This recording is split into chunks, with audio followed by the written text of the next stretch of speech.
कहानी व्हाट्सएप की। तो मानो या ना मानो, व्हाट्सएप के बिना ज़िंदगी नहीं, नमक बिना दाल जैसी। जब से व्हाट्सएप आया है मेरी तो ज़िंदगी बदल गई। सुबह उठते ही मेरा दायां हाथ सीधे फ़ोन की खोज में निकल पड़ता है। उठने से पहले एक बार सरसरी नज़र डालती हूँ नोटिफिकेशन पर कि कोई ज़रूरी मैसेज तो नहीं आया है। वैसे ज़रूरी का डेफिनेशन बदल चुका है। जो मुझे सुबह 4 बजे गुड मॉर्निंग मैसेज भेजती है, उनका मैसेज नहीं आया हो तो मुझे चिंता होती है। चेन्नई में मेरी माँ अब लगभग 90 साल की हैं और वो सुबह 3 बजे उठ जाती हैं। उनके पोते ने उन्हें आईफोन और आईपैड चलाना सिखा दिया और दिन की शुरुआत वो व्हाट्सएप से ही करती हैं। हमारा फैमिली ग्रुप है जिसमें सब बूढ़े, बड़े, जवान और बच्चे शामिल हैं। माँ का मैसेज जिस दिन नहीं आया तो सब उनको फ़ोन करते हैं, इसीलिए वो कभी कभी मैसेज जानबूझकर नहीं भेजती। उनके मैसेज भी अजीब होते हैं। अंग्रेज़ी आती नहीं पर मैसेज अंग्रेज़ी में ही लिखेंगे। ये जो मोबाइल का टाइपराइटर है कभी कभी अर्थ का अनर्थ कर देता है।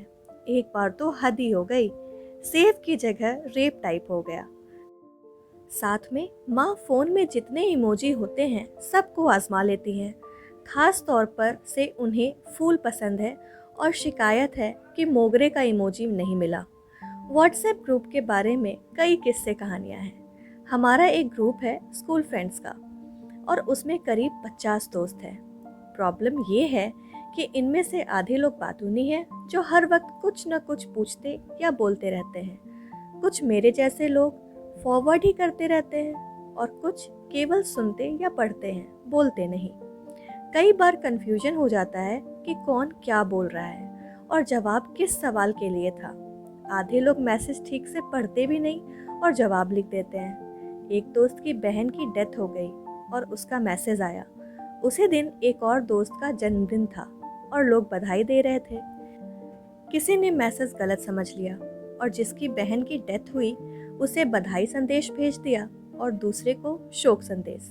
पीछे पीछे सबने ऐसे ही मैसेज भेजना शुरू कर दिया। ग्रुप में झगड़ा होना स्वाभाविक है। कभी कभी तो महाभारत से भी भयंकर युद्ध छिड़ जाती है।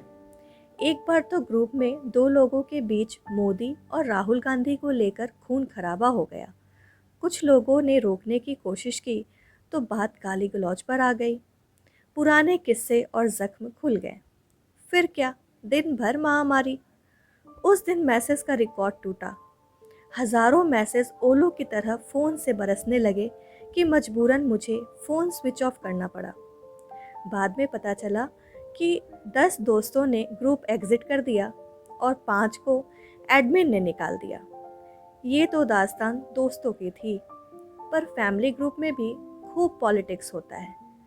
पिछले हफ्ते संगीता रोते हुए मुझे नीचे मिली। दीदी, मुझे उसने परिवार से निकाल दिया, अब क्या करूं? क्यों? प्रवीण को क्या हो गया? कुछ झगड़ा हो गया क्या? तुम दोनों तो हैप्पी कपल थे।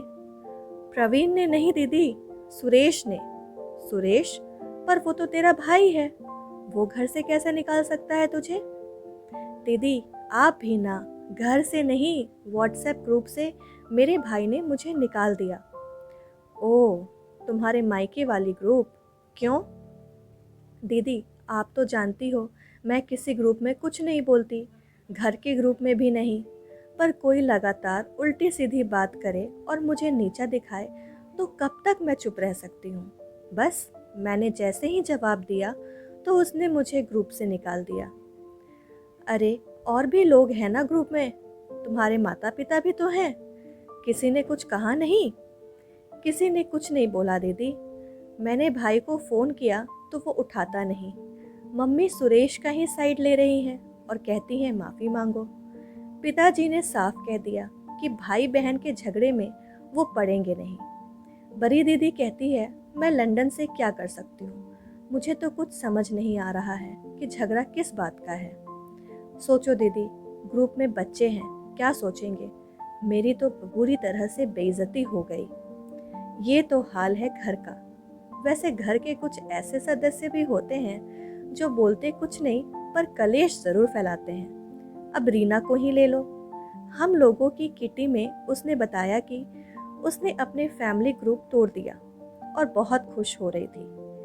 उसने एडमिन को समझा दिया कि ग्रुप में सिर्फ फैमिली के सदस्य होने चाहिए, कोई बाहरी सदस्य नहीं। इसका मतलब पति और बहुएं जो परिवार के बाद में आए ग्रुप में के सदस्य नहीं बन सकते। बच्चे बन सकते हैं पर उनके पति पत्नी नहीं। कुछ बच्चों को भी ग्रुप से निकलवा दिया क्योंकि उसे वो पसंद नहीं थे। और तो और जब उसकी बहन ने उसका फ़ोटो ग्रुप में डाला, वो परिवार के साथ उनसे मिलने गई थी, तो वो भड़क गई।